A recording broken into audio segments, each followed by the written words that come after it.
Биз мындай кылалы. Мен Иса Саматович менен макулмун. Ары бери кетпей туруп, биринчиден ошол өтө турган бир тосмонун пайызын түшүрүүгө. Бул негизги маселе. Адамдардын укугун коргоо боюнча, шайлоого жана шайланууга деген укугун коргоо боюнча. Экинчи маселе туура ар бир кыргыз жаранынын шайлоого болгон укугун ордуна келтирүү. Бул бир маселе. Эгер биз 9% эмес 11% кылып койсо дагы бүгүнкү түзүлгөн партия өтөт. Бүгүн түзүп атат го, тууган урук алар булар деген. Өтөт. Муну Гүлнара айым дагы аябай жакшы билет. Кандай кылып өткөрөт, ал башка маселе. Ушундай эле. 9%дык тосмону азайтышыбыз керек. Эмне үчүн? Бүгүнкү күндө биз карап көрдүк. Бир канча мамлекеттерде канча пайыз калктын жалпы саны парламенттик шайлоого үнүн кошо алды. Соңку, мына азыркы 5 партия отурган, 5 партия отурган парламентте жалпы калктын санын, шайлоочулардын санын алып келгенде болгон 39% ушунча болду. Ушундай? Демек, 61% Кыргызстандын жараны сыртка ыргытылган. Сенин добушуңдун кажети жок деген. Сыртта иштеп жүргөндөрдү мен айтпайын, аларды ансыз деле киргизген жок. Кыргызстандын ичинде жүргөн азаматтардын 61%-нын добушу эске алынган эмес. Мындайча айтканда, кыргыз коомчулугунун 3/1 гана бөлүгү бүгүнкү парламентте өзүнүн өкүлдөрүн шайлады. 3/2 бөлүгү шайлаган жок. Анан биз парламент туруктуу болуш үчүн биз ушуну түшүрүшүбүз керек дегенде, экинчи маселени ушуну коюшубуз керек. Ар бир кыргыз жараны шайлоого укугу бар.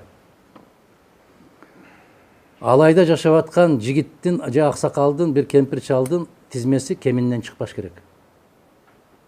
Ысык көл районундагы жашап аткан азаматтардын тизмеси кадам жайдан чыкпаш керек. Буга ким жооп берет? Себеп президент ант ичип атат. Мен Кыргыз Республикасынын конституциясын ыйык сактап, Кыргыз Республикасынын адамдарынын укуктарын сактоого ант берем. Анын укугу шайлоого жана шайланууга. Ант ичтиңби? Сакта. Болбосо ант ичпе.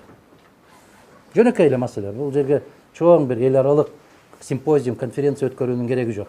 Убада бердиңби? Аткар. Биздин конституцияда жазылып турабы? Шайлоого жана шайланууга укугу бар деп. Камсыз кыл. Ал кыргыз жараны кайда жүрсө дагы камсыз кыл. Маселен, эмне үчүн Россияда жүргөн 700 000 жарандын шайлоого укугу жок? Түркияда жүргөн 30 000. Мына мен кече келдим.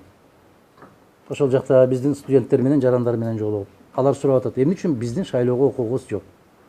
Эмне үчүн Казакстанда жашап иштеп аткан кыргыздардын укугу жок? Эмне үчүн? Анда аны жарандыктан чыгарып салгыла. Силер биздин жаран эмессиңер дегиле. Анда болбосо конституцияга жазып коелу. Мен Исхак Абсаматовичтин сунушун колдоо менен ушул экинчи маселени, ар бир кыргыз жаранын шайлоого укугун камсыз кылуу деген маселени коет элем да. Жанагы тосмону шайлоодон өтүү 9%. Туура, 3% дейби, 5% дейби, маселе жок. Как Юлий Цезарь говорил, требуя максимум, требуя невозможного, получишь максимум. Если мы сейчас потребуем 3%, тогда, наверное, и задумается. Почему? Потому что Белый дом, она имеет свое свойство. Если кто-то инициирует, обязательно надо сделать так, как будто 0,5% надо добавить. Если 3% потребуем, может, мы получим и 5%. Да, это ради стабильности, ради общества, ради реализации конституционных прав граждан Кыргызской Республики. Это прекрасно, положительно. Факт. Учитывая экстренность сегодняшней встречи нашей, я считаю, что дело дальше пойдет. Надеюсь на это. От вас зависит. Если от нас зависит, то если вы имеете в виду конкретно Бетон Кыргызстан с первых дней говорит об этом, говорил и будет говорить об этом. Потому что обеспечение гражданских прав граждан Кыргызской Республики – святая обязанность. С сегодняшнего дня Центр избирком совместно с определенными властными структурами вы должны обеспечить, заниматься конституционными правами граждан Кыргызской Республики. Я недавно сделал заявление, что министр иностранных дел Российской Федерации Лавров сделал заявление во время выборной кампании в Украине. Если Украина официально будет обращаться к нам, то мы готовы обеспечить и оказывать всяческую поддержку, помощь в реализации конституционных прав граждан Украины, которые временно проживают и работают на территории Российской Федерации. Пока не поздно, кыргызская власть должна заниматься этим. Не только по отношению к Российской Федерации, но и в Казахстане, в Турции, Соединенных Штатах, для того, чтобы обеспечить гражданские права, конституционные права граждан Кыргызской Республики. Ушуну да киргизип койгон болсок, биз менимче алардын дагы өкүлү да, жогорку кеңеш деген алардын да өкүлү. Сыртта жашап атабы, Австрияда, Африкада болобу, алар биздин өкүлүбүз деп эсептейт жогорку кеңеште. Ушул сунушту киргизем. Жанакы тосмону ушундай дейм. Мына жанакы 5 миллионго көтөрүп койгон, бул менимче бүгүнкү күндөгү жогорку кеңештин элден ушунчалык алыс экендигинин белгиси да бул.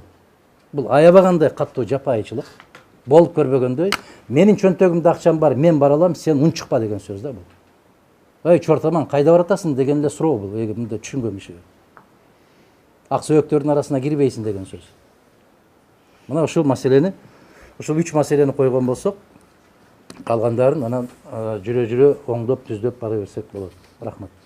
Алхан Мырза, а по поводу преференциального голосования сиздин? Муну алып өтүш кыйын азыр. Ал өтпөйт. Бул аябай чоң тополоң кылат. Мына Ишенбай Дүйшөнбаевич депутат болуп жүргөн кезинде, Борбордук шайлоо комиссиясында иштеп жүргөн кезинде дагы ушуну киргизген. Ушуну сунуштаган. Бирок өтүшү кыйын. Бул талашты жаратып коет.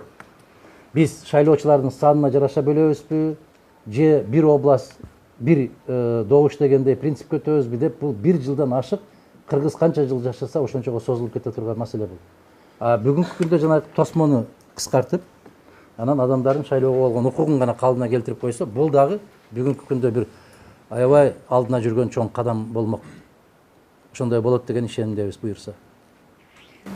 Я просто в качестве ремарки скажу, пользуясь, так сказать, своим положением модератора, потому что как раз-таки со стороны особенно молодых партий, внепарламентских партий и гражданских активистов говорится о необходимости внедрения преференциального голосования. Тоже делают очень большой упор, равно как и на снижение... Я не против. Я просто на кыргызском языке говорил. Я не против. Дело в том, что это будет вызывать большие спорные какие-то там вопросы. Она будет затягиваться. А вы же говорите, требуете невозможного и получишь максимум. Я выразил свое мнение. Если вы хотите добавить это... Нет, я просто Нет хотела проблем. уточнить. Да, Нет пожалуйста. Тогда у кого еще какие мнения будут? У нас так свободная дискуссия, Джанар Мырза.